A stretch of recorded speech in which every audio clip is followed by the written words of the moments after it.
Welcome to DNA. On this International Women's Day, we are joined by Mrs. Gita Ramesh. She's a pioneer in Ayurveda, wellness entrepreneurship, and also a global advocate of holistic living.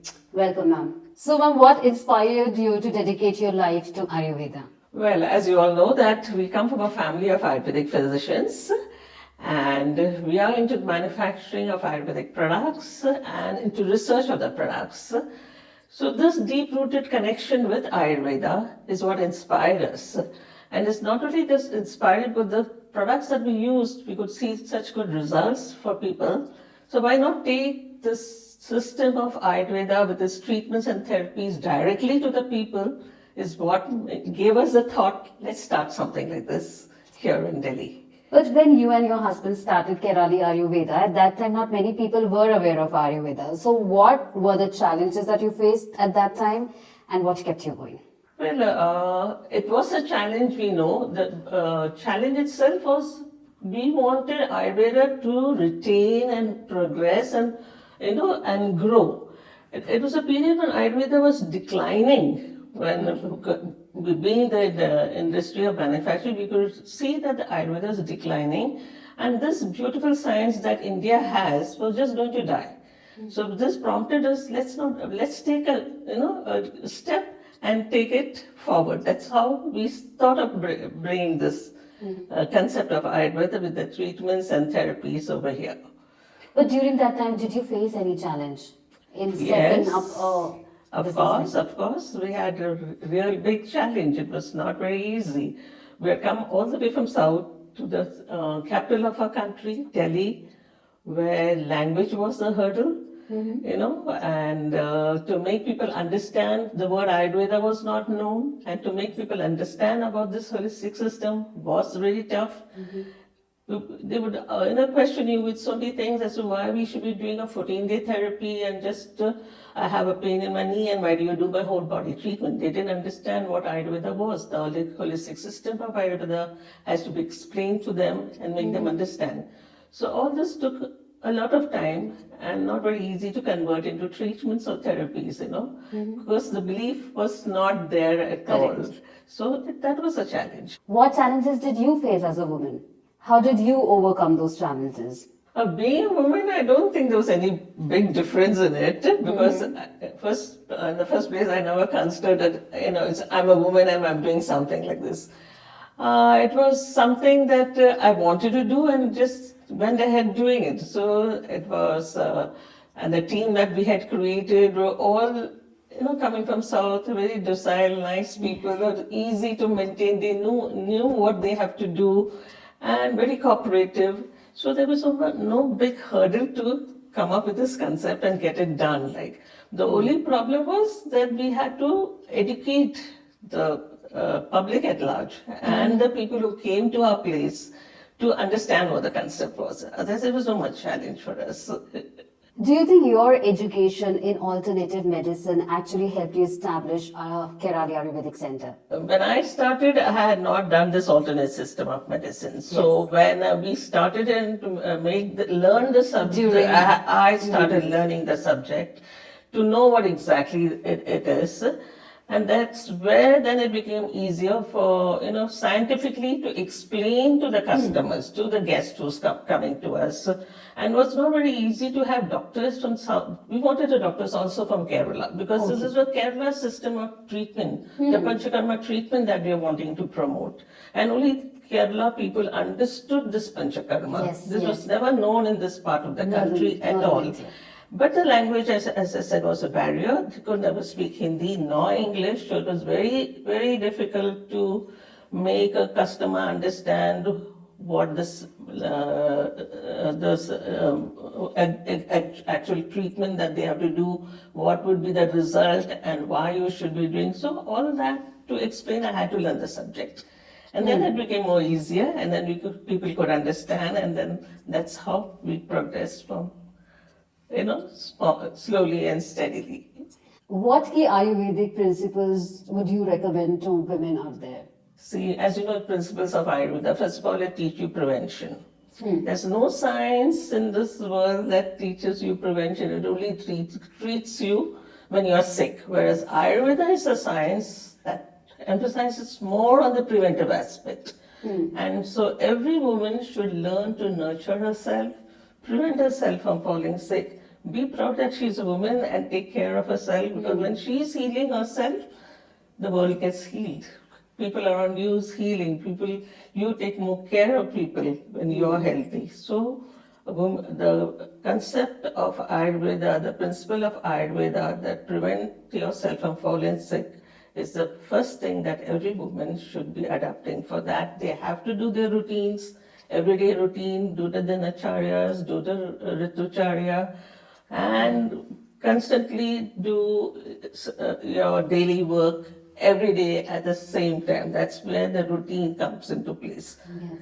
So this concept, every woman should be know, because now it's become quite famous. This dinacharyas and ritucharyas become quite famous. Everybody who talks about Ayurveda now knows about it. But when we started, nobody knew what Ayurveda was.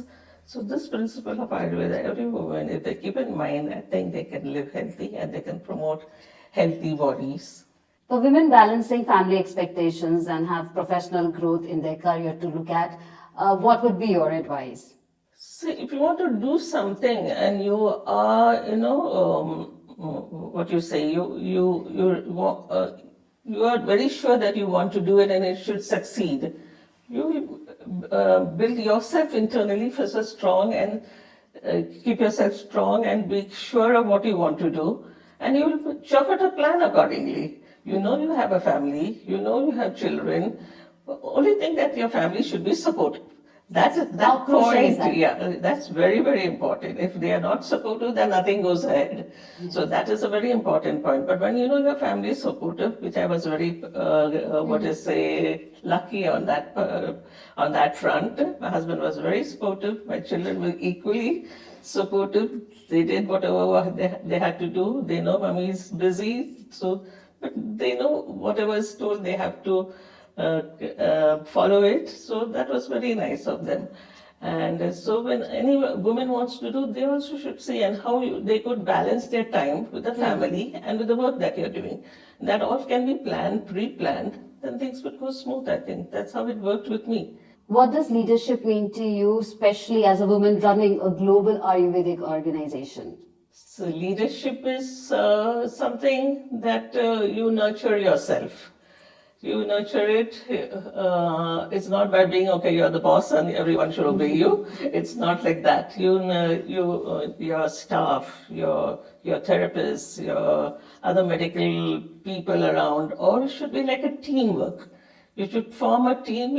When we started, it was more like a house. Everyone knew each other very well. We interacted because it was a small core. And having done that, you're like a family, then it worked out very well. So everyone has to put their 100% to the job. Nobody bothers, okay, it is now 6 o'clock, I have to run. No, they will wait till the work is over, complete the job thoroughly and with so much of passion. That is very important. Dedication and passion, all that just automatically comes when you are very compassionate and and not very. You're sure what you want to do. You want to do, but you won't boss on that. You put it properly and you'll get the things done. So that's what I call able to lead a team without any hassles. You have so many centers around the world, and Kairali is a credible brand. But what would be your biggest achievement? I would say my promoting of Ayurveda, and I feel very happy about it, is first of all, it is Indian, 100% Indian. So I'm very proud to say that's something that India has, and which I said was dying. I was able to bring it to the forefront, bring it to this level where now everyone looks upon it as a real science that really helps benefits mankind. It's not something a trend, it's a lifestyle, it is a science that benefits mankind and it will go forward. So that makes me very happy. Plus people that who has come to us and seeing the observation of this many years of our work, we could see how much benefit we have been giving people. People who are coming from abroad, they come on a wheelchair and they go back on their walking. That itself was enough feeling of happiness and feeling very good that whatever we started has really benefited people, and that's something that is very nice. I think you make a world a healthy world, and that makes me feel very happy. What would be your advice to women who want to lead in traditional fields like Ayurveda and wellness space? The advice I could give to people who want to do something now there are many people coming also to do this Ayurveda. Yes. It's so many. I'm very happy to see that it's spreading, because not one person can spread it so much. So it has to spread worldwide. The more people have to come into it. They should be dedicated. Their heart and soul should go into it, in whatever they are doing. And they should not dilute the system. They have to keep it in its authenticity, which is so important. If you dilute it and spoil the real concept of Ayurveda just to make a fast, profit or whatever, it won't go forward. So the younger generation should, and to get something in a quick, very, very quickly, you should not spoil the subject. So that they should keep in mind. Give it its time, slowly and steadily, definitely will grow, and in the long run, it will benefit you only. So that's what they should be keeping in mind. And what would be your message for International Women's Day to young women out there? I would like to say that on a Women's Day, you should be very proud to be a woman, because woman is nothing but Shakti, and Shakti is courage, nurturing, compassion, and taking care. So all women should be very proud to be a woman. Thank you so much, ma'am, for giving us your time. It was lovely talking to you. Thank you so much. Thank you so much.